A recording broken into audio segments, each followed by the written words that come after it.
Bonjour. Alors aujourd'hui, nous allons travailler sur une photo qui nous a été proposée par Jean-Jacques sur le groupe. Donc, pour rappel, cette photo a déjà été traitée sous Photoshop, mais Jean-Jacques ne possédant pas ce logiciel et ne possédant que Lightroom, je vais tenter de refaire la même procédure, mais sous Lightroom.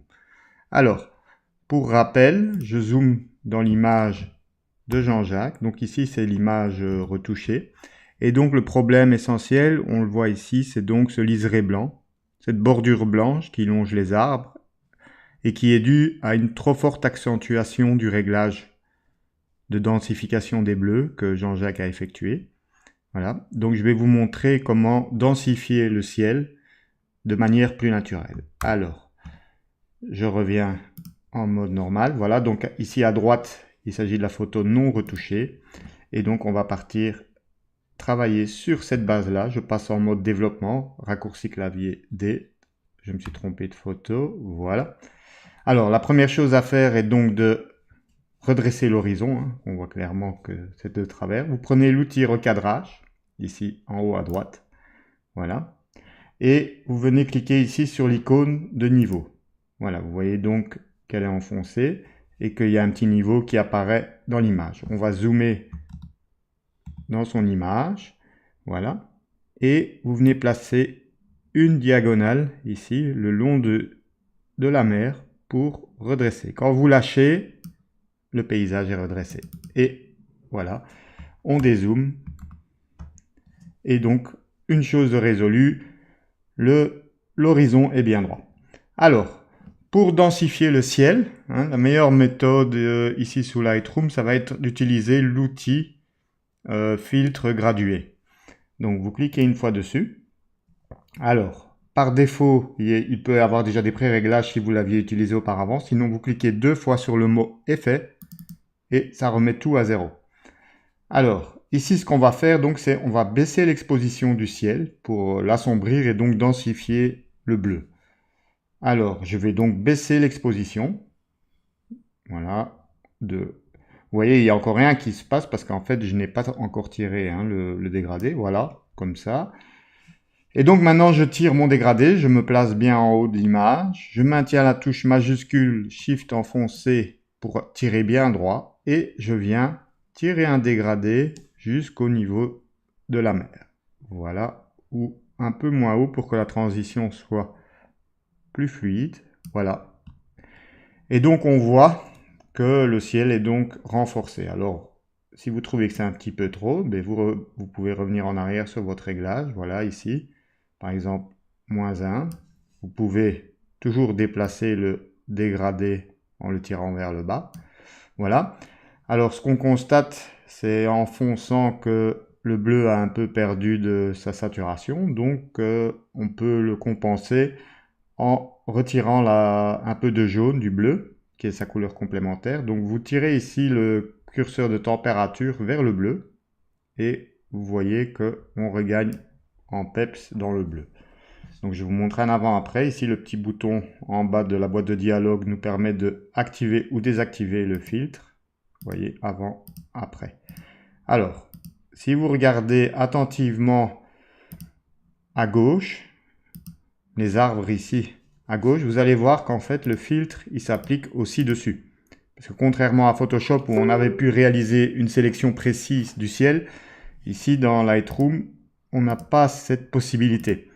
Alors par contre, il existe un outil de retouche sur le filtre gradué qui est le pinceau, ici. Donc ne vous trompez pas, ne cliquez pas ici sur le pinceau en haut, mais bien ici, on est à l'intérieur des réglages du filtre gradué, voilà, pinceau.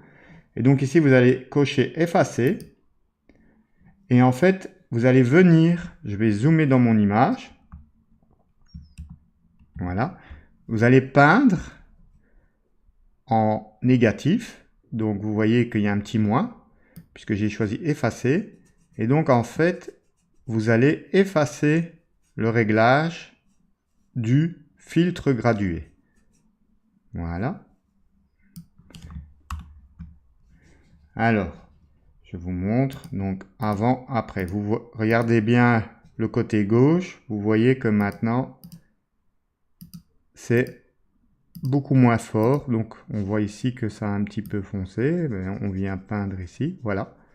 Alors vous pouvez switcher chaque fois entre l'outil effacer ou réappliquer le réglage, hein, pour par exemple ici parfaire un peu la bordure. Alors important, ici la case masquage automatique est activée. Si ce n'était pas le cas, je vais vous montrer, je la désactive. Quand vous allez peindre avec le pinceau, je me remets en mode effacé, vous allez voir en fait que il est moins intelligent et que vous voyez, il ne tient pas compte en fait de l'arrière-plan et donc il m'efface aussi le réglage dans le ciel. Alors que si je refais la même chose avec le masquage automatique activé, il en tient plus compte.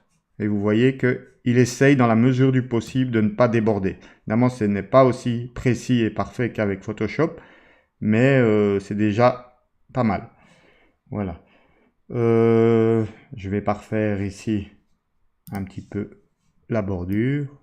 Voilà. Alors, on passe en mode plein écran. Et donc, vous voyez, je vous montre un avant-après, comment on a densifié un ciel sans trop impacter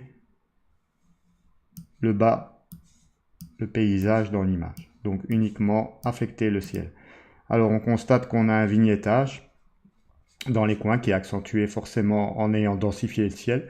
On voit que ce vignettage était déjà présent dans la photo originale. Il s'agit du JPEG, donc je n'ai pas la possibilité, comme avec le fichier RAW, de corriger ce vignettage facilement. Donc on pourrait le faire par après. Donc je vous montre en allant dans Effets, en ajoutant un peu de vignettage positif. Voilà. Très très léger parce que sinon ça va se voir directement. Voilà. Donc le problème c'est que ça s'applique aussi dans le bas de l'image. Bon, ici ça se voit pas trop. Et regardez bien les coins. Donc l'idéal c'est de travailler bien sûr sur le fichier RAW, puisque quand vous activerez donc la correction du vignettage ici, donc correction de l'objectif, eh bien vous verrez que Lightroom sera en mesure de corriger ce défaut de manière automatique. Donc voilà comment donc densifier un ciel assez rapidement sous Lightroom. J'espère que ce tuto vous a été utile et je vous dis à bientôt.